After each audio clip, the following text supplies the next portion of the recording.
สบายดีทุกๆคนเนาะวันนี้ก็ได้มาฮอดที่สถานที่ท่องเที่ยวทางเมืองเหนือคือที่อุดมไซด์เนาะก็เป็นแหล่งท่องเที่ยวที่สวยงามที่สุดเลยนั่นก็เป็นน้ำกัดยอระปานั่นเองเนาะเขามาเบิ่งแหล่งทางแหล่งท่องเที่ยวที่นี้สุดยอดเลยงามด้วยพฤกษาสารเนาะที่ว่าเห็นสวยงามแบบนี้เลยเขาจะได้เห็นกันเนาะแล้วก็มีสถานที่หลายแต่ออกมาก็ใกล้ๆบริไกลไปไหน20 กว่ากิโลเราสามารถที่จะเห็นได้เนาะก็มาเบิ่งอันนี้ที่เคาน์เตอร์ของข้าเจ้าโอ้สุดยอดเลยเนาะสิพานำเบิ่งกันวันนี้และสิพาทุกท่านได้เห็นหลายๆอย่างเหมือนกันนะที่ข้าพเจ้าก็เป็นครั้งแรกเช่นเดียวกันที่มาเห็นชุดนี้เหมือนกันเลยเนาะเขามาเบิ่งเนี่ยรถนำเที่ยวเพิ่นก็บ่ธรรมดาเด้อเหมือนกันเนาะเห็นบ่สุดยอดคีนิเลาะปลาได้เลยเนาะเพิ่นก็ไปแบบนี้เลยเนาะจะมีโซเฟอร์พาไปเที่ยวเองนะสุดยอดเลยที่จะมีแหล่งท่องเที่ยวเนี่ยสวยงามเนาะกำลังย่างเข้าไปบนเคาน์เตอร์มาเบิ่งน้ำกันเนาะ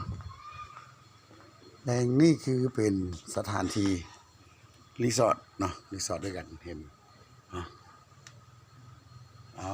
มันมีบุกน้ำลุยไฟมีขึ้นผาขึ้นภูเป็นที่เรียบร้อยและนี่ก็เป็นเคาน์เตอร์สวยสดงดงามนะเบิ่งกันในดอกแบบธรรมชาติเลยเด้อแบบธรรมชาติได้สบายดีจ้ะสบายดีก็เป็นเคาน์เตอร์ที่รับแขกเพิ่นโอ้แบบทันสมัยเลยเนาะมานี่ก็แบบระดับชาติได้เลยเบิ่งน้ำกันแล้วก็จะมีบอลบอลจุดนี้ก็เป็นบอลที่สวยงามสบายดีจ้ะแล้วแหล่งน้ำทานเฮ็ดแบบธรรมชาติเลยเนาะอ่างน้ำเมืองไหลดีเห็นนะสวยงามเลยก็มีฮอดอ่างไปสิ้นอ่างนะแล้วก็มีปลาหลากหลายชนิดอีกด้วยโอ้โหมาเบิ่งน้ำกันปลาพนังสวยงามขนาดนี้เนาะสมมติได้แล้วใครบ่ได้มาให้ได้เด้อมาให้ได้เนาะมื้อนี้นะนี่ถ้าอยากมานั่นก็อย่าลืมนะF3 เนาะน้ำเที่ยวเบิ่งปลาน้ำกันเด้อเบิ่งปลานี่แต่ปลาตรงนี้ไงตรงนี้ก็ใหญ่ๆเหมือนกันเนาะไปนี่ก็จะมีคนอาบน้ำโอ้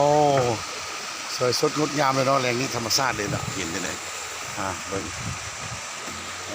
จะได้เห็นกันหลากหลายคนเห็นกันเลยเป็นชุดที่ว่าสุดยอดเลยสุดยอดเหมือนกันเนาะนี่แหละเนาะเป็นแหล่งที่ว่าอยากให้ทุกคนได้มาเที่ยวกันเพราะว่าเขาจะมีโปรแกรมจัดไอ้น้ำเที่ยวน้ำกัดยอระปาเหมือนกันเนาะ50 เท่าไหร่จะมาพักที่นี่แล้วก็มีชุดนี้ที่ดินนี่แหล่งน้ำธรรมชาติงามสวยสดงดงามแล้วก็มีตัวที่สามารถจะมาฟิตเนสได้สามารถดื่มได้ฟิตเนสดีเนาะดื่มได้หลายแบบน้ำกันนี่ชุดนี้โอ้สวยสดงดงามเลยนะนี่เคาน์เตอร์ก็สวยงามเห็นปะโอเคสุดยอดที่พักน้ำมองทาไปเที่ยวสุดเลยหลากหลายเนาะอันนี้ก็เป็นเที่ยวหนึ่งธรรมดาเท่านั้นเองถ้าเขาไปโอ้โหสุดยอดเนาะหลากหลายเลยจุดท่องเที่ยวของเพื่อนต้องไปนั่นยังไปบ่หมดเถอะเนาะลองมาครั้งนี้ก่อนแป๊บนึง ลองกันมาโอ้โหวันนี้จะให้ทุกคนได้เห็นว่าการที่เรียกเมื่อยแล้วมีชุดที่พักผ่อนแบบนี้นี่หาได้ยากจริงๆเด้อหาได้ยากจริงๆเนาะก็มาเบิ่งนะมีโอกาสที่จะไปเห็นครับพระเจ้าก็มาหลายเทื่อแล้วดงไซแต่บ่ได้เห็นสักเทื่อตั้งเทื่อนี่มาได้อยู่ได้เป็นบังกะโลของไผมันเลยเป็นหลังจุ่มสิสุดยอดเลยเนาะที่ครัวผู้เฮ็ดเนาะในการที่วันเฮ็ดนี่บ่ธรรมดาเนาะ